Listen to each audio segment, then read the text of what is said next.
Morning students, welcome to again our new class. We are studying our first chapter, the living kingdom. हम लोग पढ़ रहे थे जीव जगत के अंतर्गत अपन ने सजीवता के लक्षण पढ़े थे। जीव क्या है या सजीवता के लक्षण ये पढ़ा था। आज का अपना टॉपिक है जीव जगत में विविधता। जीव जगत में विविधता और we can say the diversity in living world. Diversity in living world. देखिए डाइवर्सिटी क्या है। The differences between the living organism is called diversity. सजीवों में जो भिन्नता है, मैंने आपको पहले भी बताया था कि एक ही माता पिता से जो संतानें उत्पन्न होती है वो भी आपस में क्या होती है, समान नहीं होती है ना। तो एक ही माता पिता से उत्पन्न संतानें भी आपस में समान नहीं होती। और अगर हम डाइवर्सिटी की और ज्यादा बात करें तो पेड़ पौधे भी सजीव हैं और जंतु भी सजीव है, यानी जगत क्या है, सजीव। अब जैसे जैसे जगत का वर्गीकरण करते जाएंगे, नीचे जाते जाएंगे, मैंने आपको पहले भी बताया था कि जगत जो है वो वर्गीकरण की सबसे बड़ी इकाई है। The kingdom is the largest unit of classification and whenever we go down stream then we find that there are so much diversity. यानी किंगडम को अपन दो पार्ट्स में डिवाइडेड कर दें, एक एनिमल्स और एक प्लांट, तो अब उन दोनों में भी देखिए कितना डिफरेंस हो गया, जबकि दोनों क्या है, लिविंग बीइंग है। और अब प्लांट में भी अपन देखें, एंजियोस्पर्मिक प्लांट है, जिम्नोस्पर्मिक प्लांट है, एल्गी है, शैवाल जो काई या अपने घरों में अचार या रोटियां जब पुरानी हो जाती है, कई दिनों की पड़ी हुई रह जाती है, तो उसके ऊपर फफूंदी आ जाती है, दैट इज फंगस। तो वो भी क्या है, प्लांट है। अब वो प्लांट है और एक पीपल का प्लांट है, एक घास का प्लांट है, एक खेतों में जो पौधे लेते हैं वो है। तो उनमें कितना अंतर पाया जाता है, ठीक है ना। इसी प्रकार मनुष्य है, गाय है, भैंस है, ऊंट है या समुद्र में पाए जाने वाले जंतु हैं, सारे के सारे क्या है, सजीव है। यानी किंगडम क्या होगी, सबसे बड़ी इकाई होगी। और जैसे जैसे नीचे इकाई में जाते जाएंगे तो क्या होगा, विविधता बढ़ती ही जाएगी, ठीक है। तो कहने का मतलब क्या है, विविधता या डाइवर्सिटी क्या है, the differences between the living being is called diversity. अब पृथ्वी पर विभिन्न प्रजातियां पाई जाती है, पौधे और जंतु की अलग अलग स्पीसीज है। अब तक 1.7 मिलियन से 1.8 मिलियन, 1.7 मिलियन से 1.8 मिलियन तक जातियों की खोज की जा चुकी है, ठीक है। जातियों की खोज की जा चुकी है का मतलब क्या हुआ कि इनको एक साइंटिफिक नाम दे दिया गया है, जबकि इससे कहीं अधिक जातियों की खोज होनी बाकी है। और कुछ जातियां तो इस प्रकार की भी होती है जिनकी खोज होने से पूर्व ही वो विलुप्त हो जाती है। विलुप्त का मतलब इस पृथ्वी से गायब। जैसे अपन डायनासोर की बात करें तो डायनासोर अब पृथ्वी से विलुप्त हो चुके हैं। तो कई डायनासोर के बारे में तो चलो हमें पता है, या उनके जो जीवाश्मीय प्रमाण है उनसे हमें पता लग चुका, लेकिन कई प्रजातियां ऐसी भी होती है जिनकी पहचान ही नहीं हो पाती, यानी खोज ही नहीं हो पाती, और उससे पहले ही वो क्या हो जाती है, नष्ट हो जाती है। तो कहने का तात्पर्य 1.7 से 1.8 मिलियन जातियों की अभी तक खोज हुई है, अर्थात उनको एक वैज्ञानिक नाम दिया गया है। तो अपना नेक्स्ट टॉपिक आ जाता है नोमेनकल्चर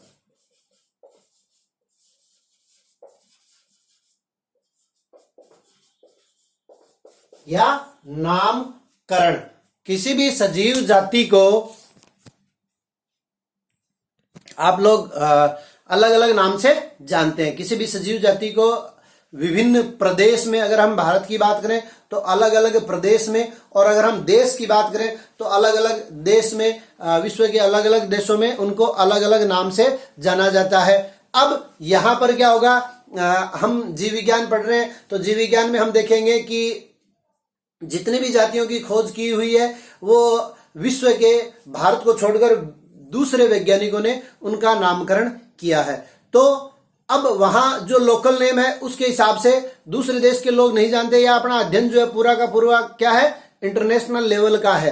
तो सभी जातियों का एक नाम होना चाहिए। अब आप लोग देखते हैं साधारण नाम की अगर हम बात करें तो प्रत्येक क्षेत्र, जाति व भाषा में जीव के अलग अलग नाम होते हैं। जैसे हम गुलाब की बात करें तो गुलाब अपन क्या कहते हैं, उसको गुलाब कहते हैं। अंग्रेजी में उसको रोज कहते हैं, बांग्ला में उसको गोलब कहते हैं, तमिल में रोजेपो कहते हैं। तो इस प्रकार से क्या होगा, अलग अलग नाम होने के कारण उनके बारे में जो भी खोज की जाएगी, जो भी अध्ययन होगा, उसके बारे में हमें पता नहीं लग पाएगा। समझ रहे हैं आप बात? इसलिए उसको अंतरराष्ट्रीय स्तर पर एक नाम देने की आवश्यकता है, जिसे हम वैज्ञानिक नाम कहते हैं। और ये दिया था सबसे पहले कार्ल लिनियस ने, तो केरोलस लिनियस ने, इसलिए केरोलस लिनियस को वर्गीकरण विज्ञान का जनक माना जाता है। ये भी आपको याद रखना है। The father of classification is Carolus Linnaeus, और उन्होंने एक पुस्तक लिखी थी सिस्टेमा नेचुरी। तो ये भी अपने को याद रखना है, सिस्टेमा नेचुरी पुस्तक किसने लिखी, केरोलस लिनियस। केरोलस लिनियस पुस्तक कौन सी लिखी, सिस्टेमा नेचुरी। और इसमें इन्होंने जो भी सजीव जातियां हैं उन सजीव जातियों को एक नाम दिया गया। तो आपको पता लग गया कि वैज्ञानिक नामकरण किसे कहते हैं, ठीक है ना। सॉरी, वैज्ञानिक नामकरण क्यों दिया गया, क्योंकि विश्व के अलग अलग भागों में या देश के अलग अलग प्रांतों में किसी भी सजीव जाति को एक नाम से जाना जाए, ठीक है। अब है क्या, तो इसको कहते हैं द्विनाम पद्धति। केरोलस लिनियस ने जो पद्धति दी उसका नाम क्या है, द्विनाम पद्धति। द्विनाम पद्धति, बायोनोमिनियल सिस्टम या बायोनोमिनियल नोमेनकल्चर। तो सबसे पहले आप एक वर्गीकरण का स्तर जो कि अपन आगे पढ़ने वाले हैं उसको आप पहले देखिए, जिसे वर्गीकी संवर्ग या टेक्सोनोमिक कैटेगरी कहते हैं। तो टेक्सोनोमिक कैटेगरी में अगर हम सबसे बड़ी इकाई की बात करें तो क्या आ गया अपने पास, जगत, जगत के बाद में संघ, संघ के बाद में वर्ग, वर्ग के बाद में गण, गण के बाद में वंश, और वंश के बाद में जाति। तो हम ये कह सकते हैं, मैंने आपको पूर्व में भी बताया था कि जाति जो है वो वर्गीकरण की सबसे छोटी इकाई होती है। जाति जो है वो क्या है, वर्गीकरण की सबसे छोटी इकाई है। The smallest unit of classification is species and the largest unit of classification is kingdom. So we divided kingdom according to their similarities and dissimilarities, because I tell you that what is classification? Classification is differentiation between organism on the basis of their similarities or dissimilarities. तो समानताओं और असमानताओं के आधार पर, समानताओं और असमानताओं के आधार पर जीवों को वर्गीकृत करना। अब देखिए सबसे पहले क्या है, किंगडम, किंगडम के बाद में फाइलम, फाइलम के बाद में क्लास, क्लास के बाद में ऑर्डर, ऑर्डर के बाद में जीनस, और जीनस के बाद में स्पीसीज। यहाँ कई बार ऑर्डर के बाद में एक और टर्म आता है जिसको अपन कहते हैं कुल, ऐसे याद कर लीजिए, और कुल को इंग्लिश में कहते हैं फैमिली। तो हम जाति की परिभाषा करते हैं, जाति किसे कहते हैं, the species is called group of organism which can reproduce which each other, यानी आपस में अंतर जनन कर सकने वाले समूहों को हम क्या कहते हैं, जाति कहते हैं। जो आपस में जनन की क्रिया कर सके। सजीवता के लक्षणों में अपन ने पढ़ा था जनन किसे कहते हैं, रिप्रोडक्शन। दो प्रकार का होता है, लैंगिक और अलैंगिक। सजीवों द्वारा अपने समान नए जीवों का निर्माण करना क्या कहलाता है, जनन कहलाता है, ठीक है। The same like production of a new living being is called reproduction. Reproduction is of two type, asexual and sexual. Asexual reproduction में सिंगल पेरेंट के द्वारा क्या होता है, नए ऑर्गेनिज्म का फॉर्मेशन होता है. सेक्सुअल रिप्रोडक्शन में दो पेरेंट्स जो है रिप्रोडक्शन में टेक्स पार्ट करते हैं और नए ऑफस्प्रिंग का फॉर्मेशन करते हैं. तो जो दो लिविंग ऑर्गेनिज्म है जो क्या करते हैं, आपस में रिप्रोडक्शन करते हैं, यानी सेक्सुअल रिप्रोडक्शन, और उससे नई स्पीसीज उत्पन्न होती है, उनको अपन क्या कहते हैं, स्पीसीज. स्पीसीज का मतलब क्या हो गया, जो आपस में रिप्रोडक्शन कर सके. अब उल्टी परिभाषा कर दे तो group of species is called genus, group of genus is called family, group of family is called order, group of order is called class, group of class is called phylum and group of phylum is called kingdom. यह था अपना taxonomic category. अब अपन बात करते हैं किसकी, बायनोमिनियल nomenclature. बायनोमिनियल nomenclature, बायोनोमिनियल nomenclature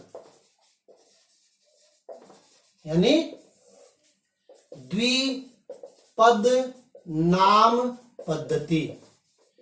यहां scientific name भी इसको कहते हैं, साइंटिफिक नेम. साइंटिफिक नेम में क्या होता है, किसी भी स्पीसीज का नाम जो है वो 2 स्टेप्स में होता है. कौन कौन से, वंश और जाति. Whenever any species name is written in the genus and species that is called binomial nomenclature. यानी किसी भी जीव का नाम जो है वो 2 पदों में लिखा जाना. अब इसमें क्या करते हैं, जो फर्स्ट स्टेप होती है वो तो किसकी होती है, जीनस की, and second step is of species. पहला पद वंश का, दूसरा पद जाति का. और the name is written in Latin language. Computer में आप लोगों ने देखा होगा, जब हम वर्ड को खोलते हैं तो 3 नेम लिखे हुए रहते हैं, एक बोल्ड, एक यू और एक I. Bold, underline and italic. तो जो पुस्तक देखोगे आप, उसमें भी आपको थोड़ा सा तिरछा छपा हुआ शब्द मिलेगा. किसी भी ऑर्गेनिज्म का अगर नाम लिखा हुआ है तो वो तिरछा छपा हुआ मिलेगा. यानी ये तिरछे छपे हुए रहते हैं या हाथ से भी लिखते हैं तो इनको अंडरलाइन किया जाता है, रेखांकित किया जाता है. ठीक है. और एक जीवधारी का एक ही नाम होता है. यानी अलग अलग लैंग्वेज में हम अलग अलग नाम जानते हैं. उसी टाइप से जो साइंटिफिक नेम है बायनोमिनियल नोमेनकल्चर के अंतर्गत only a single name is provided to a particular organism. और इसी को हम एक एप्रोप्रिएट नेम कहते हैं. और कई बार क्या होता है कि जिस साइंटिस्ट ने इसका नाम खोजा है उसके नाम को शॉर्ट में उसके आगे ब्रैकेट में लिख देते हैं. जैसे आप लोगों को नाम पता होगा या नहीं पता है तो पता कर लीजिए. मानव का नाम जो है वो क्या है, होमो सेपियंस है. होमो सेपियंस के आगे इस प्रकार से ब्रैकेट में एल लिखा जाता है, यानी कैरोलस लिनियस. दूसरा ध्यान में रखना आपको अंग्रेजी वालों के लिए कि जब हम किसी भी स्पीसीज का नाम लिखते हैं तो जो फर्स्ट स्टेप है that is of genus, and the first letter of genus is written in a capital but the species name is not written in a capital. Species का नाम जो है वो कैपिटल में नहीं लिखा हुआ है, स्मॉल में लिखा हुआ है. जैसे होमो सेपियंस, तो होमो का एच जो है वो कैपिटल है, बाकी सारे लेटर स्मॉल है, और सेपियंस का भी सारे लेटर स्मॉल है. यानी 2 स्टेप्स हैं. फिर भी जो सेकंड स्टेप है उस सेकंड स्टेप के फर्स्ट लेटर को हम कैपिटल में नहीं लिखते हैं. ठीक है. तो ये है अपनी बायनोमिनियल नोमेनकल्चर. अब इसके एडवांटेज क्या है, what are the advantage of binomial nomenclature. इस सिस्टम में यूनिवर्सली सिंगल नेम होगा, जो सारी लैंग्वेज में एक ही नेम रहेगा. सेकंड, इस स्टेप में इस सिस्टम में कोई भी लिविंग ऑर्गेनिज्म है उसका नाम 2 पदों में होता है, यानी the name of organism is written in a 2 step. And third, कुछ साइंटिस्ट के नाम भी शॉर्ट में संकेत के रूप में उनके आगे ब्रैकेट में लिखे जा सकते हैं. और इससे सबसे बड़ा फायदा क्या होगा, अशुद्ध या गलत नाम को आसानी से सही किया जा सकता है. ठीक है. तो ये होगी अपनी बायनोमिनियल नोमेनकल्चर. नेक्स्ट अपना टॉपिक है क्लासिफिकेशन. क्लासिफिकेशन. अभी आपको मैंने बताया whenever we divide organism on the basis of their similarities and dissimilarities that is called classification.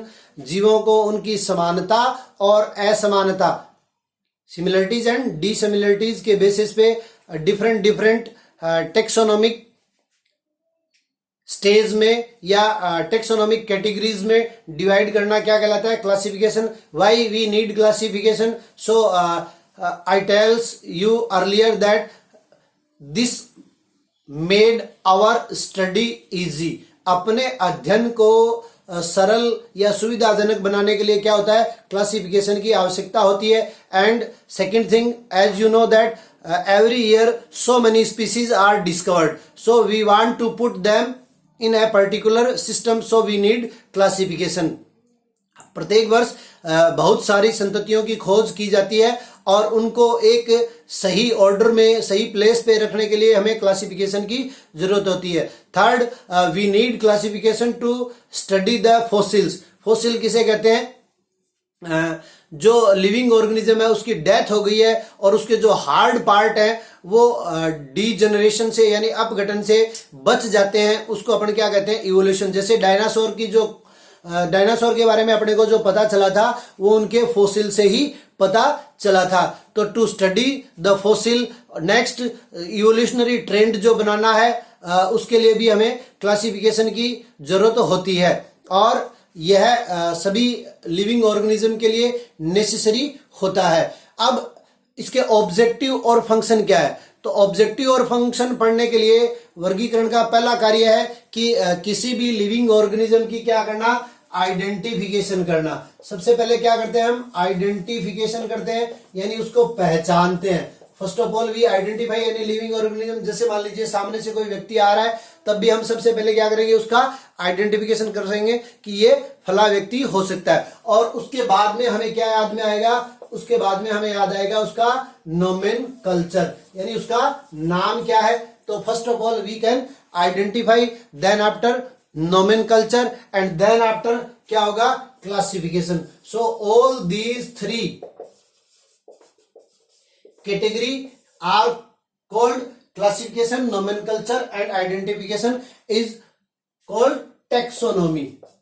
taxonomy Hindi में कह देंगे वर्गीकी। तो वर्गीकी किसे कहते हैं? तो अपन कह सकते हैं identification, nomenclature and classification is consistently called taxonomy. वर्गीकी जीव विज्ञान की वह शाखा जिसमें पहचान, नामकरण व वर्गीकरण का अध्ययन किया जाता है। द ब्रांच ऑफ बायोलॉजी और the branch of science in which we can study the identification, nomenclature and classification of a living organism is called taxonomy. और we also use the word systematics for the taxonomy. मतलब systematic और taxonomy जो है वो क्या है? एक same ही word है। या सिस्टमेटिक्स में हम ये कह सकते हैं कि जीवों की एक नियमित व्यवस्था, the regular arrangement of living organism is called systematics. And taxonomy में भी क्या है? यही चीज टेक्सोनॉमी में है।